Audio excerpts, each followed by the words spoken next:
Friends techniques 2114 అందరికీ స్వాగతం. Date వచ్చేసరికి ఫిబ్రవరి 12, 2026. టైం వచ్చేసరికి 4 PM అవుతుంది. ఇప్పుడు వరకున్న న్యూస్ అయితే ఇవి.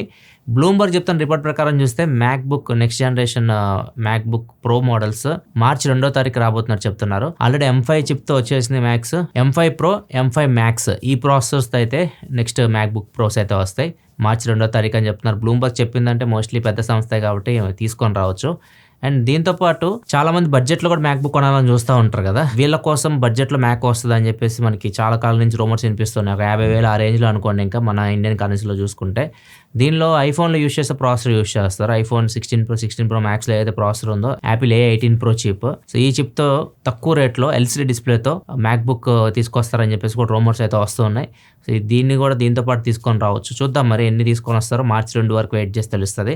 సో కొత్త మ్యాక్స్ అయితే మాత్రం యాపిల్ నుంచి మార్చిలో అయితే రాబోతున్నాయి. నెక్స్ట్ DCS చెప్తున్న ప్రకారం చూస్తే మాత్రం ఒక company back side 200 megapixel cameras test చేస్తుందంట. ఫ్రంట్ అదే ఫోన్ కి front 100 megapixel camera, back side 200 megapixel, front 100 megapixel అంటే వాచిపోద్ది ఇమేజ్ ప్రాసెసింగ్ కి. ప్రాసెసర్ మీద చాలా లోడ్ పడుతుంది. అండ్ దాంతోపాటు బ్యాటరీ కూడా తొందరగా డ్రైన్ అవుతుంది. ఇంకొకటి హీటింగ్ కూడా ప్రాబ్లం, బాగా హీట్ అవుతుంది ఫోను. ఎక్కువ స్టోరేజ్ కూడా ఆక్యుపై చేస్తాయి అన్నమాట ఈ ఫోటోలు వీడియోస్ అన్ని. సో ఇది మెయిన్ వీళ్ళు ప్రాబ్లమ్స్ ఫేస్ చేస్తున్నారు. ఇవన్నీ ప్రాబ్లమ్స్ అయితే ఫేస్ చేస్తున్నారు. కాకపోతే కంపెనీ అయితే టెస్ట్ చేస్తుంది. మెయిన్ ఫ్రంట్ అయినా కానీ 100 మెగాపిక్సెల్ తీసుకొని రావాలి, వ్లాగింగ్ కోసం ఉపయోగపడుతుంది అన్నట్లుగా చెక్ చేస్తున్నారు. అంటే ఎగ్జాక్ట్గా ఏ కంపెనీ అని చెప్పట్లేదు. మోస్ట్లీ వివోనో, ఒప్పోనో ఇట్లాంటి వాళ్ళే కెమెరాస్ మీద ప్రయోగాలు చేసేది. వీళ్ళు కాకుండా ఏదైనా బ్రాండ్ ప్రజెంట్ మనకేం ఇన్ఫర్మేషన్ లేదు. సో ఒక బ్రాండ్ నుంచి అయితే 2026లో మనం ఫ్రంట్ 100 మెగాపిక్సెల్ కెమెరాతో, బ్యాక్ సైడ్ 200 మెగాపిక్సెల్ కెమెరాతో ఫోన్ చూస్తే ఆశ్చర్యపోవాల్సిన అవసరం లేదు. నెక్స్ట్ న్యూస్కి వెళ్ళే ముందు డీల్ ఆఫ్ ది డే చూసుకుని OnePlus Pad Go 2 24,999కి వస్తుంది. 2,000 రూపాయలు HDFC కార్డ్ మీద డిస్కౌంట్ అయితే వస్తుంది. యాక్సిస్ బ్యాంక్ కూడా ఉంది అనుకుంటా, 2 కార్డ్స్ మీద డిస్కౌంట్ అయితే వస్తుంది. అండ్ దీనిలో స్పెషల్ ఏంటంటే 4,000 రూపాయల విలువ కలిగిన వాళ్ళ స్టైలస్ ఉంటుంది కదా, OnePlus Pad Go 2 స్టైలో అని, ఇది పెన్సిల్ అయితే మీకు ఫ్రీగా అయితే వస్తుంది. ఈ ప్యాడ్ 2.8K డిస్ప్లేతో వస్తుంది. LCD డిస్ప్లే 120Hz రిఫ్రెష్ రేట్తో వస్తుంది. డాల్బీ విజన్ కూడా ఉంటుంది. MediaTek Dimensity 7300 అల్ట్రా ప్రాసెసర్ మీద రన్ అవుతుంది. 8GB RAM 128GB స్టోరేజ్ తో వస్తుంది. 10,050 mAh బ్యాటరీతో వస్తుంది. Wifi model. నెక్స్ట్ మాకు Xiaomi నుంచి Xiaomi ట్యాగ్ అని చెప్పేసి ట్యాగ్ ని తీసుకొని వచ్చింది. ఇవేలో ఆల్రెడీ దీన్ని సేల్ కూడా తీసుకొని వచ్చేస్తారు 1,600 రూపాయలకి. ఇది రెండింటికి సపోర్ట్ చేస్తుంది. iOS కి సపోర్ట్ చేస్తుంది, ఆండ్రాయిడ్ కూడా సపోర్ట్ చేస్తుంది. రెండింటికి యూజ్ చేసుకోవచ్చు.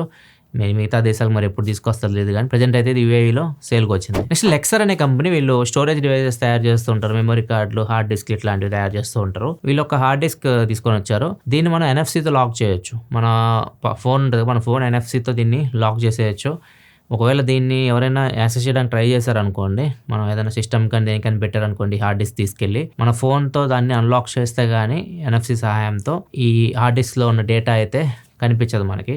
సో ఇట్లా వీళ్ళైతే తీసుకొని వచ్చారు. ఒకవేళ మీ ఫోన్లో NFC లేదనుకోండి, పాస్వర్డ్ అయినా ఇవ్వచ్చు. మీరు ఏదైనా పాస్వర్డ్ కూడా సెట్ చేసుకోవచ్చు. సో అలా అయినా మీరు యూజ్ చేసుకోవచ్చు. దీన్ని లాక్ చేసేయచ్చు అనమాట. ఇట్లా ఈ హార్డ్ డిస్క్ తీసుకొని వచ్చారు. SSD ఇది. దీని కాస్ట్ కూడా చాలా ఎక్కువ ఉంది. ఇది తీసుకోవాలనుకుంటే కాస్ట్ దగ్గర US డాలర్స్ ఇండియన్ కరెన్సీలో కన్వర్ట్ చేసి 20,000 రూపాయలు దాకా ఉంది. ఒకవేళ డైరెక్ట్ ఇండియాకి వస్తే మాత్రం ఇంకా కాస్ట్ ఎక్కువ ఉండొచ్చు. నెక్స్ట్ మనకు Truecaller నుంచి Truecaller 2025 ఇన్సైట్స్ అయితే ఇచ్చింది. అంటే ఎన్ని స్పామ్ కాల్స్ వీళ్ళు బ్లాక్ చేశారు, ఎన్ని స్పామ్ కాల్స్ వస్తున్నాయి మనకి రెగ్యులర్ గా అన్నట్లుగా వీళ్ళు మొత్తం ఒక రిపోర్ట్ అయితే ఇచ్చారు. చూస్తే షాక్ అయిపోవాల్సింది మనం. దగ్గర 4,168 కోట్ల స్పామ్ కాల్స్ అయితే వచ్చినాయి 2025లో మనందరికి కలిపి ఇండియాలో. ఇది డేటా. దానిలో 1,189 కోట్ల కాల్స్ ని, అంటే ఆ నంబర్స్ ని యూజర్స్ బ్లాక్ కూడా చేశారు స్పామ్ అని చెప్పేసి. వీటిలో ఫ్రాడ్ కాల్స్ అంటే మనల్ని మోసం చేయడానికి చేస్తుంటారు కదా, అట్లాంటి కాల్స్ చూసుకుంటే 770 కోట్ల వరకు అయితే వచ్చినాయి. మిగతావన్నీ spam calls, marketing calls, promotion calls ఉంటాయి, అవన్నీ స్పామ్ కిందకి వెళ్తాయి. ఫ్రాడ్ కాల్స్ అనేవి మనల్ని మోసం చేస్తూ ఉంటారు కదా, డిజిటల్ ఫ్రాడ్స్ అంటే సైబర్ క్రైమ్ చేస్తుంటారు కదా, అట్లాంటి కాల్స్ దగ్గర 770 కోట్ల కాల్స్ అయితే వచ్చినాయి 2025లో. స్పామ్ మెసేజ్ చూసుకుంటే దగ్గర 12,903 కోట్ల స్పామ్ మెసేజ్లు వచ్చినాయి. కాల్స్ కావి, ఓన్లీ మెసేజెస్. అండ్ ఒక్కొక్క స్పామ్ కాల్స్ని పబ్లిక్ యావరేజ్గా ఎంతసేపు మాట్లాడుతున్నారు అంటే 1 minute 8 seconds మాట్లాడుతున్నారు. ఇందులో ఒక్క నెంబరు 1,25,68,856 సార్లు కాల్స్ చేశారన్నమాట. ఒక్క నెంబర్ నుంచి మొత్తం పబ్లిక్కి. సో ఈయన్ని దగ్గర 3,25,538 మంది బ్లాక్ కూడా చేశారు ఈ ఒక్క నెంబర్ని. ఈ నెంబర్ వాళ్ళని డిస్క్లోజ్ చేయలేదు. ఇది ఏ స్పామ్ కాల్లో కూడా ఏమి వాళ్ళు డిస్క్లోజ్ చేయలేదు. కానీ ఒక్క నెంబర్ నుంచి 1,25,00,000 పైగా కాల్స్ అయితే వచ్చినాయి. నెక్స్ట్ న్యూస్కి వెళ్ళే ముందు కామెంట్ ఆఫ్ ది డే చూసుకుంటే సునీల్ అడుగుతున్నారు, OnePlus 15 తీసుకోవాలా, iPhone 16 Plus తీసుకోవాలా అని చెప్పి అడుగుతున్నారు. అన్నిట్లో ఆల్రౌండ్ ఫోన్ ఏదైనా అడుగుతున్నారు. రెండిట్లో బెటర్ ఫోన్ అయితే మాత్రం ప్రజెంట్ అయితే OnePlus 15 రెండిట్లో బెటర్ ఫోన్. OnePlus 15 కాంపిటేటర్ అంటే మీరు ప్రో మోడల్స్కి వెళ్ళాలి.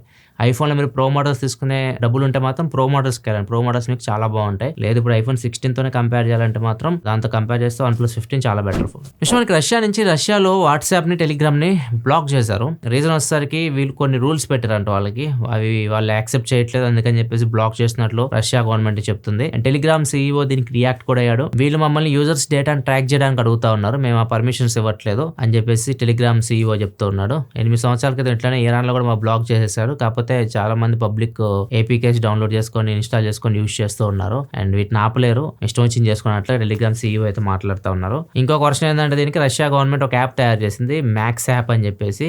ఇది వాళ్ళు ఎవరు యూజ్ చేయట్లేదు, ఎందుకంటే దీనిలో ఎండ్ టు ఎండ్ ఎన్క్రిప్షన్ ఉండదు, మనకి డేటాకి సెక్యూరిటీ లేదని చెప్పేసి మన చార్ట్స్ వాటన్నిటికి ఎవరు దాన్ని యూజ్ చేయట్లా. ఈ యాప్ని ప్రమోట్ చేయడానికి వీటిని బ్యాన్ చేశారన్నట్లు ఇంకొక వర్షన్ వినిపిస్తా ఉంది. ఇప్పటికీ రష్యా గవర్నమెంట్ ఏం చెప్తుందంటే మా అయితే టర్మ్స్ అండ్ కండిషన్స్ పెట్టాం, వాళ్ళు యాక్సెప్ట్ చేస్తే అలౌ చేస్తున్నట్లుగా రష్యా గవర్నమెంట్ చెప్తుంది. $300 పెడితే 634 కోట్లు అయితే వచ్చినాయి ఒక వ్యక్తికి.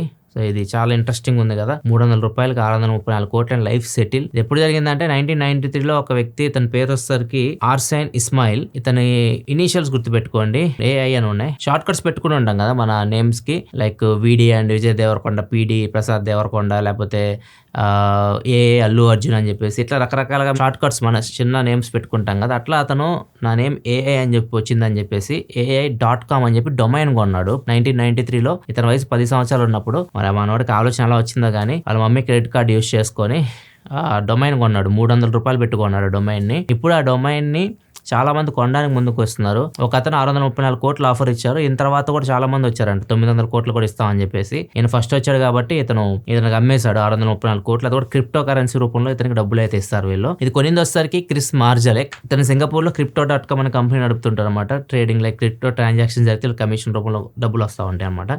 ఈయన డొమైన్ అయితే కొన్నాడు ఇన్ని కోట్ల రూపాయలు పెట్టి. మనోడు 35 years బ్యాక్ చేసిన ఒక $300 ఇన్వెస్ట్మెంట్ ఇప్పుడు 634 కోట్లు అయితే అయింది. నెక్స్ట్ మనకి రెడిట్లో ఒక యూజర్ తన ఎక్స్పీరియన్స్ షేర్ చేసుకున్నాడు. అతనికి iPhone 17 Pro Max ఉండేదంట, పోయిన తర్వాత అతను యాపిల్ కేర్ ప్లస్ సంథింగ్ ఉంటుంది థెఫ్ట్ అదని తీసుకున్నాడు. అతను రిపోర్ట్ చేశాడు నా ఫోన్ పోయిందని చెప్పేసి. వాళ్ళు ఫైండ్ మైలో మొత్తం చెక్ చేశారు, ఫోన్ పోయింది కాబట్టి ఇతను కొత్త ఫోన్ అయితే ఇచ్చారు. ఇతను కొనింది 256GB మోడల్, ఇతను కొత్త ఫోన్ వీళ్ళు ఇచ్చింది 2TB మోడల్. దీన్ని రెడిట్లో ఇతను షేర్ చేసుకున్నాడు, ఫోటో మొత్తం పెట్టాడు అనమాట, స్టోరేజ్ కూడా. ఇది వాళ్ళు చూసారనుకోండి మళ్ళీ ఆ ఫోన్ తీసుకెళ్లిపోయి 256GB ఇచ్చినా ఇస్తారు. ఇలా వచ్చినప్పుడు ప్రశాంతంగా సైలెంట్గా వాడుకోవాలి కానీ పబ్లిక్లో డిస్ప్లే చేయకూడదు ఇట్లాంటివన్నీ. నెక్స్ట్ మనకి కేరళలో యూనిటరీ రోబో అయితే హల్చల్ చేస్తూ ఉంది. ఇది చైనీస్ రోబో, కేరళ రోడ్ల మీద తిరుగుతుంది, గ్రామీణ ప్రాంతాల్లో తిరుగుతుంది. సో ఎవరు తిప్పుతున్నారో తెలియట్లేదు. గవర్నమెంటే గ్రామాల్లో టెక్నాలజీని వాటిని డెవలప్ చేయడానికి, వాటి మీద అవగాహన కల్పించడానికి ప్రజలకి ఇలా చేస్తుందనే రూమర్స్ అయితే వస్తూ ఉన్నాయి. గవర్నమెంట్ సైడ్ నుంచి ఎలాంటి రియాక్షన్ అయితే లేదు. సో ఈ రోబో అయితే మాత్రం ముద్దుగా రోడ్ల మీద తిరిగి అందరిని ఎంటర్టైన్ చేస్తుంది, షేక్ హ్యాండ్లు ఇస్తుంది, చేయి జాపుతుంది, డబ్బులు ఇవ్వమని చెప్పేసి రకరకాలుగా ఎంటర్టైన్ చేస్తుంది. ఇది ఇప్పటివరకు న్యూస్ అయితే. ఎపిసోడ్ లైక్ బటన్ ప్రెస్ చేయడం మాత్రం మర్చిపోగలం. మరిన్ని వీడియోస్ కోసం మన ఛానల్ సబ్స్క్రైబ్ చేసుకొని ఫాలో అవుతుండండి. మళ్ళీ మనం రేపటి టెక్ న్యూస్లో కదా, సెలవు, బాయ్.